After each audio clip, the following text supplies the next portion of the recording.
Ketua DPP PDI Perjuangan Jarod Saiful Hidayat menyindir menantu Presiden Jokowi Bobi Nasution yang mendapat dukungan dari 7 partai politik untuk maju pemilihan gubernur Sumatera Utara.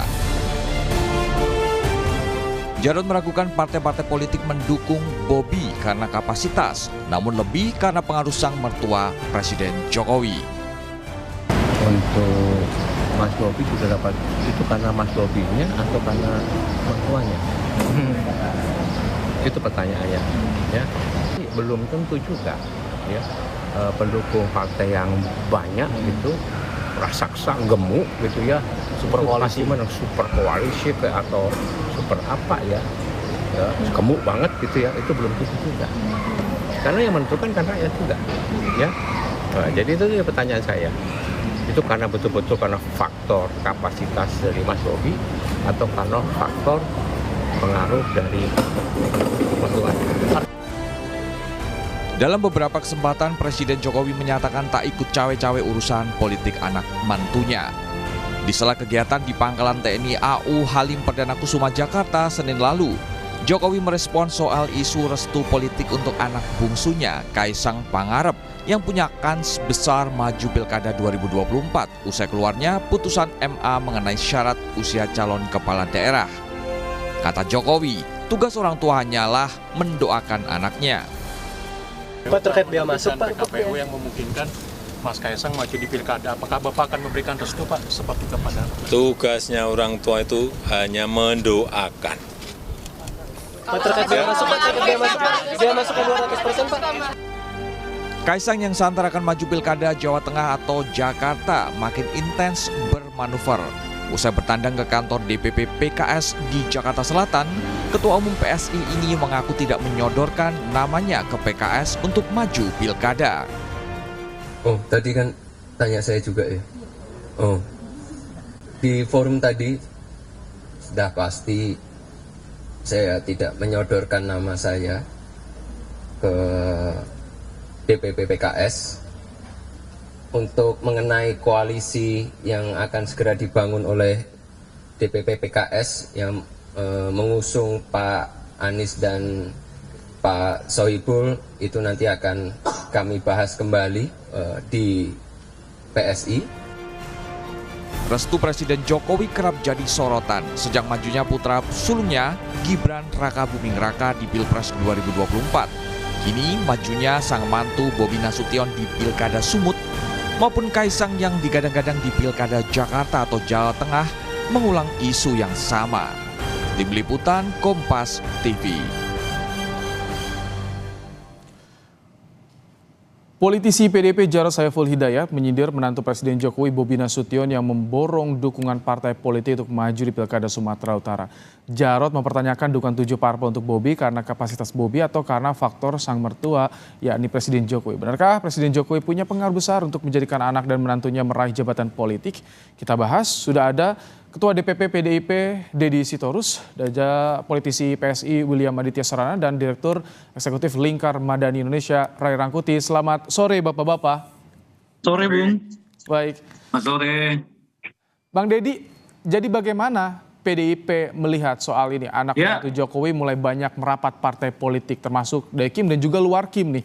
Ini karena kapasitas atau karena pengaruh Jokowi?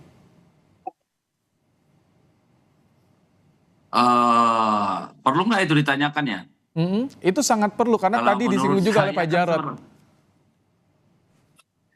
Iya kan gini ya, kemarin diskusi di Kompas ini juga saya kira ada indikator Jayadi Hanan dan ada Bung Uki dari PSI yang secara gamblang mengatakan bahwa Jokowi efek, faktor Jokowi itu sangat-sangat berpengaruh terhadap yang namanya popularitas dan elektabilitas, apakah itu Kaisang, apakah itu Bobi gitu ya.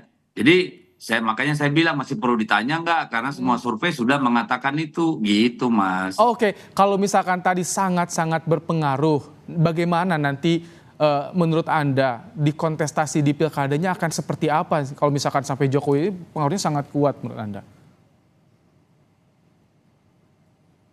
Ya kayak Pilpres Pileg kemarin, nggak ada cara lain. Kalau ditanya saya seperti apa nanti pilkadanya, ya kayak gitu, nggak jauh-jauh gitu loh. Jadi ambil contoh nih, Sumatera Utara. Oke. Kapolda yang baru itu jabatannya direktur, brigjen, belum pernah Kapolda, langsung jadi Kapolda di Sumatera Utara, tipe A. Lalu penggantian yang namanya PJ Gubernur. Oke, jadi lalu ada beberapa langsung kepala daerah, ini informasi yang kami terima, yang tidak mau ikut barisan itu langsung ada kasus hukum. Itu cuma untuk menyebutkan contoh gitu ya. Lalu kita dengar juga bahwa bansos itu akan sampai Desember, artinya kan sampai habis pilkada gitu. Jadi kalau Anda tanya saya kayak apa nanti pilkadanya, di mana ada keluarga Pak Jokowi, ya kayak pilpres menurut saya. Polanya sama seperti pilpres, itu yang dibaca oleh Bung Deddy Sitorus. Mas William, kalau Anda melihat seperti apa? Apakah bisa terjadi ke arah sana polanya? Atau bagaimana justru pandangan berbeda dari Anda? Ya, kalau menurut saya kita harus melihat ini secara objektif ya. Ya, walaupun Mas Kaisang atau Mas Bobi adalah punya hubungan keluarga dengan Pak Jokowi, tapi kalau misalnya sosoknya tidak memiliki kapasitas, sosoknya tidak dipercaya oleh masyarakat, tentunya tidak akan memiliki elektabilitas yang bagus gitu. Mas Bobi misalnya kerjanya sangat baik di Medan, sekarang dipercaya kembali untuk menjadi gubernur di Sumatera Utara, memiliki elektabilitas yang bagus. Lalu Mas Kaisang punya elektabilitas bagus di Jawa Tengah. Jadi kembali lagi kita kembalikan ke masyarakat. Karena masyarakat sini sekarang sudah kritis, sudah objektif. Kalau misalnya sosoknya tidak bisa bekerja dengan baik, pasti masyarakat tidak akan pilih. Jadi, untuk kapasitasnya bagaimana? Mungkin sedikit gambaran agar publik juga tahu ini kinerjanya seperti apa, Bobi dan juga Kaisang. Gambarannya seperti apa, Mas William? Ya, misalnya Mas Kaisang sendiri, ya, karena saya dari Partai PSI, melihat bahwa Mas Kaisang ini sudah memiliki kapasitas yang cukup. Melihat performa dari Mas Kaisang sebagai ketum partai politik, suaranya naik, ya. Lalu Jakarta sendiri juga suaranya naik. Ada perubahan yang signifikan, mampu untuk memimpin partai yang di Indonesia ini tidak gampang gitu. Jadi menurut saya secara kapasitas sudah cukup, dan itu terrefleksikan dari elektabilitas Mas Kaisang yang tinggi, artinya masyarakat percaya. Oke, baik. Bung Rey, apa yang Anda baca soal ini? Mengapa banyak sekali partai politik baik dari Kim ataupun juga luar Kim yang saat ini mulai merapat ke anak menantu Jokowi ini? Apakah tadi karena memang pengaruh Jokowi begitu kuat atau seperti apa, Bung Rey? Ya, kalau pengaruh Pak Jokowi itu kan kuat ya. Itu kan udah disebutkan di dalam survei. Nah, cuma menurut saya pengaruh itu tidak operasional ya di lapangan gitu. Karena kesulitan utamanya itu gimana menunjukkan bahwa orang ini adalah orang yang diinginkan oleh Pak Jokowi. Itu kesulitan pertama. Yang kedua, peta politiknya juga bisa beda. Nggak usah jauh-jauh lah, Banten misalnya kan. Yang ketemu itu ya PKS sama Gerindra kan. Nah, yang ketemu untuk mencalonkan itu aja udah beda tuh. PKS di luar pemerintah, ya kan, Gerindra di pendukung pemerintah, tapi di Banten bisa ketemu gitu. Nah, jadi itu yang saya sebut ini tidak operasional pengaruh itu, tapi operasional kepada keluarganya Pak Jokowi gitu. Nah, kalau ke keluarganya Pak Jokowi ya operasional sekali, karena orang udah tahu lah. Bobi itu mertuanya adalah Pak Jokowi kan. Kaisang itu bapaknya adalah Pak Jokowi. Jadi nggak perlu ada petunjuk langsung, pernyataan langsung, gerak-gerik langsung. Orang udah dengan sendiri mengatakan ya ini bagian dari Pak Jokowi. Nah, oleh karena itu kalau disebut misalnya apakah Kaisang dan Bobi mengambil keuntungan politik lah misalnya dari popularitas dan juga pengaruh Pak Jokowi, saya kira sulit mereka hindarkan gitu. Sulit mereka mau menyebut bahwa mereka tidak mengambil keuntungan dari itu. Sederhana aja melihatnya itu, Mas. Bagaimana ceritanya ada baru 2 hari jadi anggota lalu ketua umum partai gitu loh. Itu hanya terjadi pada Kaisang dan itu di PSI gitu. Itu ceritanya di mana gitu kira-kira. Itu rekam jejak seperti itu masih menjadi sorotan publik menurut Anda sejauh ini? Nah, saya setuju tadi dengan Bung William ya. Kan yang penting tuh kan orang melihatnya secara objektif kapasitas dan macam-macam. Pertanyaan saya sih sebetulnya sederhana. Bagaimana kita memastikan atau sejauh apakah objektivitas publik terhadap orang-orang ini? Itu dulu. Sebab pertanyaan dari survei-survei itu misalnya pengaruh Pak Jokowi. Jadi orang melihat Bobi itu karena pengaruh Pak Jokowi. Lalu Anda bicara soal kapasitas gitu. Oke. Orang berbicara Kaisang itu karena pengaruh Pak Jokowi, lalu Anda berbicara soal kapasitas gitu. Jadi gimana ketemunya tuh gitu. Maksud saya begini, kan kita belum tahu nih kapasitasnya Kaisang. Memimpin daerah mana kita nggak tahu. Ketua umum partai setahun aja belum ada. Gimana ngukur kapasitas dia gitu. Yang kita tahu juga dia maju sebagai ketua umum setelah 2 hari jadi anggota partai. Gimana ngukurnya gitu.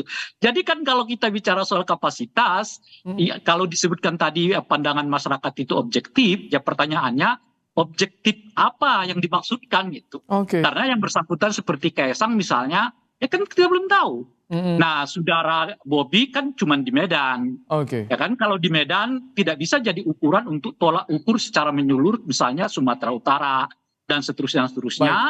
Dan sejauh ini memang ya pengetahuan kita, ya mungkin ada prestasi 1-2 yang dikemukakan, yang dilakukan oleh saudara Bobi, tetapi apakah prestasi 1-2 itu misalnya tidak dimiliki oleh kepala daerah lain di Sumatera Utara? Yang memungkinkan. Kita kasih kesempatan Mas Willy ya untuk menjawab tadi. Nama mereka itu tercuat. Tapi kenapa Bobi jadi pilihannya kan? Itu pertanyaannya. Mas Willy, silakan tanggapannya. Objektivitasnya itu bagaimana? Jadi gini, Bang Rey, kita bisa lihat ya, misalnya TGB masuk Perindo langsung jadi ketua harian. Lalu Ridwan Kamil masuk Golkar langsung jadi wakil ketua umum.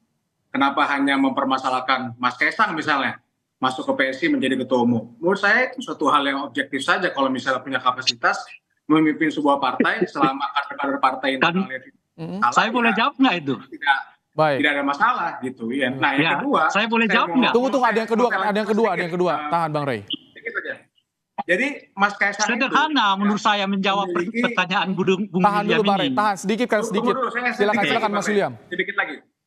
Nah, Mas Kaisang itu ya sebagai seorang anak presiden ya pasti memiliki pilihan yang banyak kok. Partai-partai besar, partai-partai yang memiliki suara yang tinggi, bisa memberikan karpet merah, tapi Mas Kaisang memilih partai PSI yang kecil dan sulit. Ini ada suatu pertaruhan sebenarnya untuk Mas Kaisang. Pragmatis ya, tak pragmatis. Yang bukan yang suatu hal privilege itu apa? Memimpin suatu partai kecil. Kita kasih kesempatan ya, Bang Rey, untuk menanggapinya ya. Pertaruhan memiliki keberanian dari Mas Kaisang sendiri. Saya nanti akan juga kasih porsi juga buat Bang Dedi. Bang Rey, silakan. Ya, artinya kan pernyataan Bung William itu menguatkan apa yang saya sebutkan. Karena Bung William kan memberi contoh kepada orang Ridwan Kamil yang 2 periode jadi wali kota, 1 periode jadi gubernur. Dengan saudara TGB yang 2 periode jadi gubernur. Gimana apple to apple dengan adalah menjadi pimpinan? Iya, setuju saya. Gimana apple to apple dengan saudara? Bisa langsung menjadi pimpinan partai. Iya, oke. Gimana perbandingan itu apple to apple dengan saudara Kaisang? Oke, kita tangkap. Saya Hari. kasih kesempatan Bang Dedi ya. Dari tadi Bang Dedi udah ketawa-ketawa. Bang Dedi bagaimana dari PDIP ketika tadi disinggung kontestasinya sudah ketebak. Tapi apa sih yang disiapkan oleh PDIP melihat kondisi seperti ini untuk di pilkada nanti Bang Dedi? Ya, apa yang kami siapkan rahasia kami lah. Tapi saya cuma mau bilang sama PSI sama Pak Jokowi ya suka-suka kalian aja lah. Gitu ya, saya kira terserahlah mau apa. Atau undang-undang juga membolehkan kok mau Bobi nggak ada prestasi, mau Kaisang nggak ada pengalaman kan boleh-boleh aja. Tidak dilarang tuh di undang-undang harus ada pengalaman.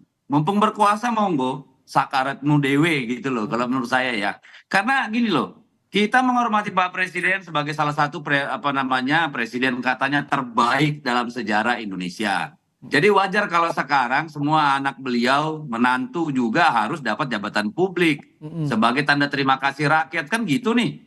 Logika berpikirnya karena mereka kan numpang pada elektabilitasnya Pak Jokowi.